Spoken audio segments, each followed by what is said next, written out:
Have you been playing lots of tournaments and struggled to do good in them? If so, then don't worry, because in this video I'll be talking about the differences between you and the pro player. I'll be listing different ways you can improve and place better in tournaments.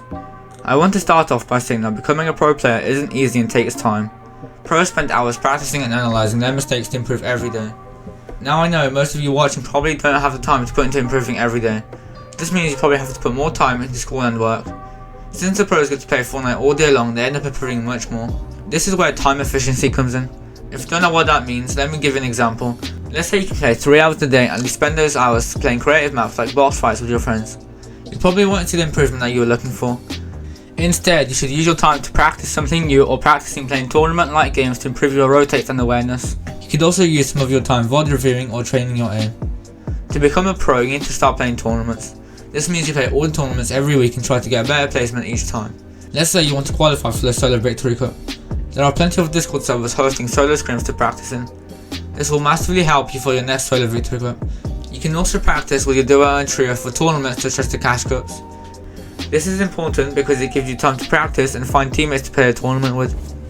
Always ask your teammates if they can definitely play a tournament, so you don't have to quickly look for someone before it starts. You shouldn't be playing with someone different every time, as you won't have chemistry and risk wasting a tournament. When finding someone to play tournaments with, make sure you don't leave mid-tournament. I've played with so many people that left halfway into the tournament and left us wondering where they went. Whilst fighting, don't jump into people's box and make it a 50-50. Instead, you should try to get a few shots on them to open up the fight. Then try to close the gap and fight safely without taking any damage. If the player is weak, then you could jump into the box if you think you're going to win. You should be trying to get the wall and do a simple piece like taking their cone and finishing with a nice shotgun shot. This will increase your chances of winning a fight. Before starting a fight, make sure you have enough mats and shields. Never fight if you are one shot with a shotgun or if you don't have much builds. If you're playing a cash cup and you want to fight a team, make sure you tell your teammates to come to you first before starting a fight. Never start a fight without your teammates. In duos and trios, always try to fight teams that have less players alive. For example, in duos, if you see a solo, it would be more easy to fight the solo rather than the duo. The same applies for trios. Another important tip for becoming a pro is having a good drop spot. This means landing at a place with plenty of loot and not being too contested. The most common reason why players don't do good in tournaments is because they don't win the off-spawn fights. To make sure you're killing everyone that is contesting you, you need to get a good drop. You can do this by getting a drop map. There are Discord servers and websites you can use to help you with making your drop map. Comment down below if you want me to make a video on that. You may have also seen that pros have coaches that help them with their tournaments. If you're wondering why pros hire coaches even though they're already smart players, it's because a coach's job is to analyse the game and learn the new meta. Normally when the pros in an endgame, they are too focused to staying alive rather than how to play smart. Finding the right duo is something we all struggle with. You should always be looking for a duo that is either the same skill level as you or a tiny bit better. You don't want to play with someone that's way better than you, as this can limit your improvement. You also want to make sure you're finding a good fragger or IGL depending on what you are.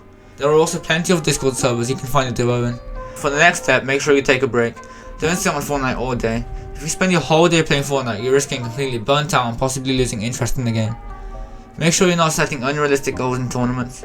No pro started off by placing top 100 every single tournament. What you want to do is start off at an easier goal such as placing top 10,000, the top 5,000 and getting progressively better each time. When you're playing a tournament, you should always have some key games and some camping games. You should always be looking to key in your first game, as this will most likely be the easiest game in the tournament. When keying, you should always look to crack someone before keying. Never push kids without tagging them. Make sure that you take a break in between each fight and not fight endlessly. Now time for camping games. You should be looking to camp after a big game, as you'll be in high elo.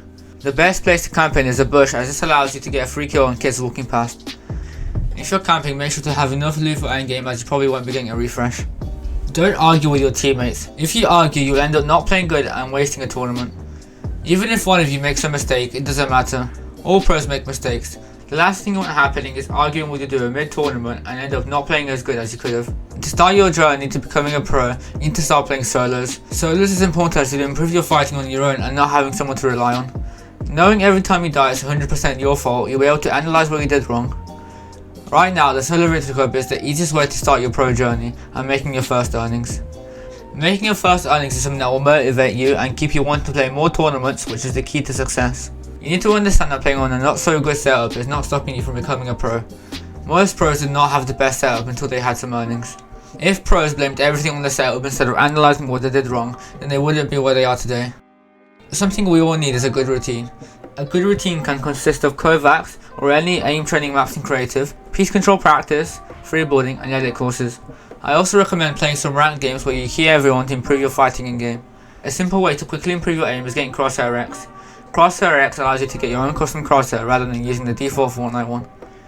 This is good as it allows you to see where you're shooting more clearly, as it is smaller and simpler than the default one. You can't get banned for using a custom crosshair.